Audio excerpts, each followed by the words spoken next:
Good morning friend. एक बार आपका स्वागत है फिर से बीबी सर यूके चैनल में। तो 30 तारीख के लिए रेडी होंगे आप 30 सितंबर के लिए उत्तराखंड के मेरे तमाम साथियों। और आप लोग बखूबी से मॉडल टेस्ट और प्रैक्टिस सेट अधिक से अधिक लगा रहे होंगे, क्योंकि बिना प्रैक्टिस सेट के आप अपनी तैयारी को बेहतर नहीं बना सकते हैं। तो इसलिए आप पर डे कोशिश करिए 2 या 3 practice set, fully practice set, जिसमें आप लोगों का 150 मार्क्स, 150 मार्क्स के आपके क्या होंगे, प्रैक्टिस सेट होने चाहिए। खास करके आप अगर सी टेट यू टेट अगर पहले एग्ज़ाम के लिए दे रहे हैं तो उसमें पर्यावरण को, और अगर दूसरे में दे रहे हैं तो अपने जो सब्जेक्ट है उस पर फोकस ज़्यादा करिए। ठीक है दोस्तों, तो ये स्टार्ट करते हैं आज का ये आपका एपिसोड नंबर 6। उससे पहले देखिए दोस्तों, सुनिए एक वाक्य, एक छोटा सा। कामयाबी हाथों की लकीरों में नहीं होती है। कहते हो ना कि बार बार मेरा हाथ देख दो दोस्तों। कामयाबी हाथों की लकीरों में नहीं, माथे के पसीने में होती है दोस्तों। जब तक आप पसीना नहीं बहाओगे तब तक आपको मंजिल मिलना बहुत मुश्किल है। तो आइए स्टार्ट करते हैं आज का पहला क्वेश्चन, पेपर 2 में पूछे गए। तो पहला क्वेश्चन है, गद्य पाठों पाठों के शिक्षण का उद्देश्य नहीं है। तो आप लोगों का क्वेश्चन है पहला, गद्य पाठों के शिक्षण का उद्देश्य नहीं है। ऑप्शन है ये, समृद्ध भाषा प्रयोगों के उदाहरण प्रस्तुत करना, समस्त गद्य विधाओं का पूर्ण ज्ञान देना, भाषा संरचना की समझ बढ़ाना, विभिन्न प्रकार की भाषा प्रयुक्तियों परिचय देना। तो राइट आंसर हो जाएगा आप लोगों का दोस्तों इसमें, समस्त गद्य विधाओं का पूर्ण ज्ञान देना। ठीक है। क्वेश्चन नंबर सेकंड, आगमन विधि से हम पढ़ बढ़ते बढ़ते हैं, मतलब आगमन विधि से हम बढ़ते हैं। तो भाषा से व्याकरण की ओर, मतलब आगमन विधि से आप किस ओर बढ़ते हो? भाषा से व्याकरण की ओर, व्याकरण से भाषा की ओर, नियम से उदाहरण की ओर, या उदाहरणों से नियम की ओर। तो वेरी गुड, आप लोगों ने आंसर्स टिक कर लिए होंगे। उदाहरणों से नियम की ओर हम लोग क्या करते हैं, बढ़ते हैं दोस्तों। क्वेश्चन नंबर थर्ड है, व्याकरण शिक्षण के संदर्भ में आपका बल किस बिंदु पर होगा? तो आपका व्याकरण शिक्षण के संदर्भ में आपका बल किस बिंदु पर होगा? ऑप्शन है ए, व्याकरण के नियमों की सैद्धांतिक विवेचना पर, व्याकरण की व्यवहारिक पक्ष पर, सी व्याकरण कोटियों की पहचान पर, डी व्याकरणिक नियमों को कंठस्थ करने पर। तो आंसर हो जाएगा दोस्तों आप लोगों का इसमें व्याकरण के व्यवहारिक पक्ष पर। क्वेश्चन नंबर फोर, कक्षा 6 के बच्चों के लिए कहानी, कविताएं आदि किताबों का चयन करते समय आप किस बात का विशेष रूप से ध्यान रखेंगे? अगर आप कक्षा 6 के बच्चों के लिए कहानी, किताबों और कविताओं का चयन करते हैं तो आप किस बात का निम्नलिखित में से ध्यान रखेंगे? पहला ऑप्शन है दोस्तों, किताबें नैतिक उपदेशों से भरी हो। ऑप्शन बी, किताबों के पृष्ठ कम हो।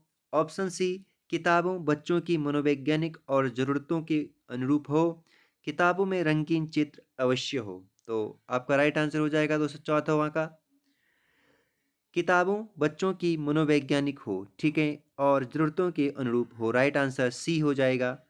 इसके बाद क्वेश्चन नंबर आगे बढ़ेंगे, और पांचवा, भाषा सीखने में तब अधिक आसानी होती है जब पाठ्यपुस्तक नहीं पढ़ाई जाती है, बच्चों के समृद्ध भाषाई परिवेश उपलब्ध कराया जाए, भाषा की परीक्षा नहीं होती है, जब शिक्षक कहानी सुनाते हैं। अगर आप एक छोटा बालक है या बालिकाएं हैं, या फिर आप जो भी एक बच्चे हैं, तो भाषा सीखने में तब अधिक आसानी होगी आपको जब आप लोगों का एक जब शिक्षक कहानी सुनाए आप लोगों को। ठीक है। तो इसके बाद क्वेश्चन है छठा, व्याकरण शिक्षण की अपेक्षा बेहतर है।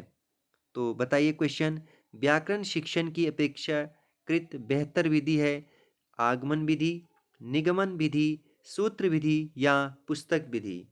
तो आप एक व्याकरण शिक्षण को अधिक बेहतर किस विधि से बना सकते हैं?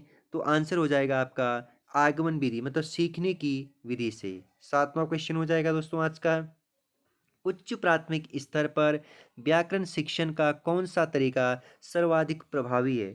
तो ऑप्शन इस प्रकार है, व्याकरणिक बिंदुओं पर कार्यपत्रक तैयार करके बच्चों को देना, बच्चों को भाषा प्रयोगशाला में व्याकरणिक कोटियों का अभ्यास कराना, व्याकरण के बिंदुओं पर एक एक करके चर्चा करना, पढ़ाए जा रहे पाठ के संदर्भों में आए किसी व्याकरणिक बिंदु को स्पष्ट करना। तो राइट आंसर हो जाएगा दोस्तों आपका व्याकरणिक बिंदुओं पर कार्य पृथक, या आप उसको कहते हैं वर्कशीट तैयार करके बच्चों को देना। ठीक है दोस्तों। क्वेश्चन नंबर 8वां, उच्च प्राथमिक स्तर पर अपनाई जाने वाली भाषा शिक्षण युक्तियों में से आप किसे सबसे कम महत्व देंगे? अगर उच्च प्राथमिक स्तर पर अपनाई जाने वाली भाषा जो शिक्षण युक्तियों में से आप किसे सबसे कम महत्व देंगे? ऑप्शन इस प्रकार है, उचित गति एवं प्रवाह के साथ पढ़ना। ऑप्शन बी, चित्र दिखाकर उस पर आधारित कविता कहानी लिखना। ऑप्शन सी, औपचारिक एवं अनौपचारिक पत्र लेखन। ऑप्शन डी, अधूरी कहानी को पूरी तरह सुनना तथा लिखना। तो राइट आंसर सी, औपचारिक एवं अनौपचारिक पत्र लेखन। ठीक है दोस्तों। इसके बाद क्वेश्चन नंबर 9। उससे पहले देखिए दोस्तों, अगर आप लोगों को इसका नोट्स चाहिए, आप हमारे टेलीग्राम से जुड़िए और चैनल को सब्सक्राइब और शेयर करिए, तभी मैं आप लोगों को नोट्स टेलीग्राम पे देता हूं दोस्तों। ठीक है, आज कैसे भी करके दोस्तों साढ़े 800 कर दीजिए सब्सक्राइब, प्लीज़ कृपया करके वीडियो को इतना फैला दीजिए दोस्तों। 9वां क्वेश्चन, एक भाषा शिक्षक के रूप में पाठ पढ़ाने के उपरांत आप निम्नलिखित में से किस प्रकार के प्रश्न को सर्वाधिक महत्व देंगे? एक भाषा शिक्षक के रूप में पाठ पढ़ाने के उपरांत आप निम्नलिखित में से किस प्रकार के प्रश्न को सर्वाधिक महत्व देंगे? आप एक टीचर है तो सर्वाधिक महत्व किस पर देंगे? ऑप्शन ए, गांधी जी के जीवन व्यक्तित्व की किन विशेषताओं ने आपको प्रभावित किया है और क्यों? ऑप्शन बी, सत्याग्रही बंदियों को समाचार पत्र क्यों नहीं मिलते थे? ऑप्शन सी, गांधी जी के आचरण ने आदमी में क्या परिवर्तन ला दिया? ऑप्शन डी, गांधी जी ने पुनः पुराने ब्लॉक में जाने का आग्रह क्यों किया? तो इस प्रकार आंसर आप लोगों का हो जाएगा कौन सा? ए, गांधी जी के जीवन व्यक्तित्व की किन विशेषताओं ने आपको प्रभावित किया है और क्यों? ठीक है, इस प्रकार के प्रश्न आप पूछेंगे। 10वां क्वेश्चन है, भाषा शिक्षण की किस विधि में लक्ष्य भाषा सिखाते समय मातृभाषा का प्रयोग नहीं किया जाता है? तो प्रत्यक्ष विधि, ऑप्शन बी अप्रत्यक्ष, ऑप्शन सी व्याकरण, ऑप्शन डी अनुवाद।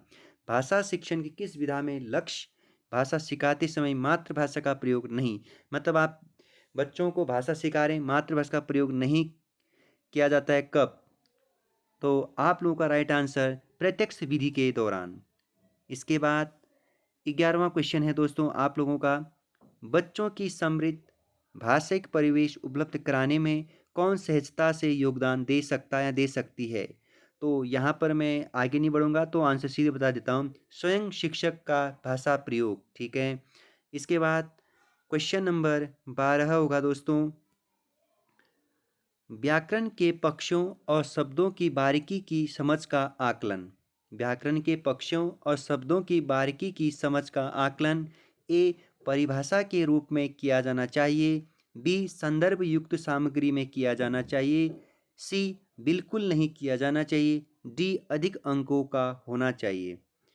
तो ऑप्शन आप लोगों का इस प्रकार है, तो आंसर भी आप लोगों ने सोच लिया होगा, और संदर्भ युक्त सामग्री में किया जाना चाहिए, यही आंसर आप लोगों का सही है। 13वां क्वेश्चन, डैश डैश के अतिरिक्त निम्नलिखित पाठ्यक्रम सहगामी क्रियाकलाप भाषा सिखाने में सहायक हो सकते हैं? तो आप भाषा सिखाने में निम्नलिखित में से किसको आप क्या कर सकते हैं, अधिक सहज महसूस करते हैं? परिचर्चा, ऑप्शन ए घटना वर्णन, पाठों को याद करना, या गीत के माध्यम से? तो राइट आंसर हो जाएगा आप लोगों को दोस्तों पाठों को याद कराना। ठीक है, इसके बाद क्वेश्चन नंबर 14 हो जाएगा दोस्तों आप लोगों का, कविता शिक्षण में आप सर्वाधिक महत्व किसे देंगे? कविता शिक्षण में आप सर्वाधिक महत्व किसे देंगे? कविता का भावपूर्ण पठन और रसानुभूति, कविता में अलंकारों की पहचान, कविता का भाव विश्लेषण, कविता के तत्वों के आधार पर उसकी समीक्षा। तो अगर आप एक टीचर है तो कविता शिक्षण में आप सर्वाधिक महत्व किसे देंगे? तो राइट आंसर कविता का भावपूर्ण पठन और रसानुभूति आप बच्चों को व्याख्या सहित बताएंगे, उसके संदर्भ सहित। ठीक है, ऑप्शन क्वेश्चन नंबर 15, भाषा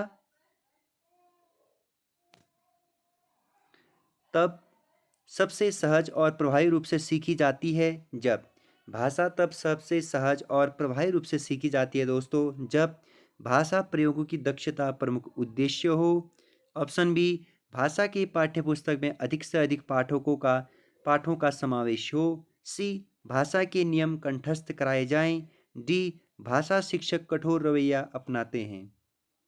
तो राइट आंसर, भाषा प्रयोग की दक्षता प्रमुख उद्देश्य हो, ये आपका राइट आंसर हो जाएगा। ठीक है दोस्तों, इसके बाद क्वेश्चन नंबर 16, मुहावरे और लोकोक्तियों का प्रयोग करना कहाँ तक और क्या सही है। ए, भाषाई अभिव्यक्ति को प्रभावी बनाता है ये। बी, केवल गद्य पाठों के अभ्यासों का हिस्सा है। सी, व्याकरण का प्रमुख हिस्सा है। डी, हिंदी भाषा शिक्षण का सबसे महत्वपूर्ण उद्देश्य है। तो राइट आंसर, भाषिक अभिव्यक्ति को प्रभावी बनाता है मुहावरा और लोकोक्ति। ठीक है, तो नेक्स्ट क्वेश्चन हो जाएगा 70वां, भाषा की पाठ्यपुस्तक में लोकगीतों को स्थान देना कहाँ तक उचित या आप क्या इसका और समझते हैं। सही मायने में भाषा की सांस्कृतिक विशेषताओं से परिचय होने में मदद करवाता है लोकोक्ति या लोकगीत। बच्चों में संगीत सिखाने से जुड़ा है लोकगीतों का संबंध। गायन का महत्व देता है लोकगीत या परंपरा का निर्वहन करना।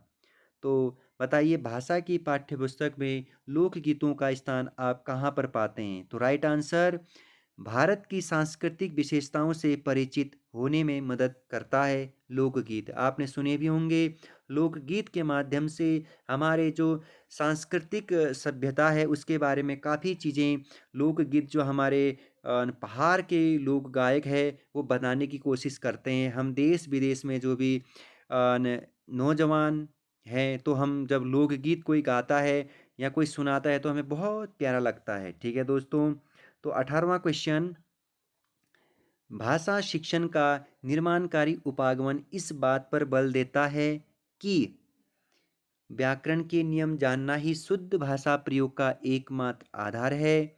समाज में व्याप्त भाषाई व्यवहार का अवलोकन करते हुए बच्चे स्वयं ही नियम बना लेते हैं। बच्चों की भाषाई नियम कंठस्थ करवाए जाएं या बच्चों की भाषागत शुद्धता पर विशेष बल देना चाहिए। तो आप किस बात पर बल देंगे। तो राइट आंसर है दोस्तों आप लोग का इसमें बच्चों की भाषागत शुद्धता पर विशेष बल देना चाहिए। आप एक टीचर होने के नाते आपका ये फर्ज भी बनता है। ठीक है दोस्तों, तो इसके बाद आज का अंतिम क्वेश्चन हो जाएगा दोस्तों, नाटक शिक्षण में सतत और व्यापक मूल्यांकन के लिए निम्नलिखित में से कौन सा सर्वाधिक महत्वपूर्ण है। नाटक शिक्षण में सतत और व्यापक मूल्यांकन के लिए निम्नलिखित में से कौन सा सर्वाधिक महत्वपूर्ण है। ऑप्शन ए, पढ़े गए नाटक का मंचन, पात्रों का चरित्र चित्रण लिखना, लिखित परीक्षा या मुख्य संवेदों, ठीक है, संवादों को सुंदर रूप में लिखना या मुख्य संवादों को सुंदर रूप में लिखना। तो राइट आंसर हो जाएगा आप लोगों का दोस्तों, पढ़े गए नाटक का मंचन। ठीक है दोस्तों, आज के लिए इतना ही इस अंक में, इस वीडियो में। तो दोस्तों, चैनल पर पहली बार आए हैं तो सब्सक्राइब और शेयर करिए, अपने दोस्तों लोगों को भी शेयर करिए, ग्रुप पे अधिक अधिक से लोगों को जोड़िए। ठीक है दोस्तों, तो कल मिलेंगे एक नए वीडियो के साथ। तब तक के लिए इन वीडियो को आप रिवीजन करिए, रिवाइज करिए। पर्यावरण जो आप लोगों का सीटेट यूटेट में पूछा जाता है, पर्यावरण से भी बहुत सारे क्वेश्चन बनते हैं। पर्यावरण के प्रश्नों को बनाइए, ज्योग्राफी के क्वेश्चनों को बनाइए। ठीक है दोस्तों, थोड़ा सा हिंदी के पोर्शन को देखिए, नहीं तो आप मेरे प्लेलिस्ट में जाइए, हिंदी को मैंने पढ़ा रखा है, हिंदी के कुछ मॉडल टेस्ट भी मैंने हल करवा रखे हैं हमारे द्वारा। ठीक है, तो आप एक काम करिए दोस्तों, उनको सभी को रिवीजन करिए। ठीक है, और ओबीसी वालों को आपको पता ही है, ओबीसी वाले मित्रों को उत्तराखंड में मात्र 75 नंबर लाना पड़ता है, वहीं जनरल वालों को 90 नंबर लाना पड़ता है 150 में से। ठीक है दोस्तों, और माइनस मार्किंग होता नहीं है। ठीक है दोस्तों, तो इन क्वेश्चन इतना आप लोगों का आना चाहिए, तभी आप लोगों का यूटेट क्लियर होगा। एक ही बार आजकल अब यूटेट एक ही बार क्लियर करना है, इस बार निकल जाइए दोस्तों, फिर एलटी की तैयारी साथ में करेंगे। ठीक है दोस्तों, एक नए वीडियो के साथ फिर मिलेंगे, तब तक के लिए टेक केयर, बाय।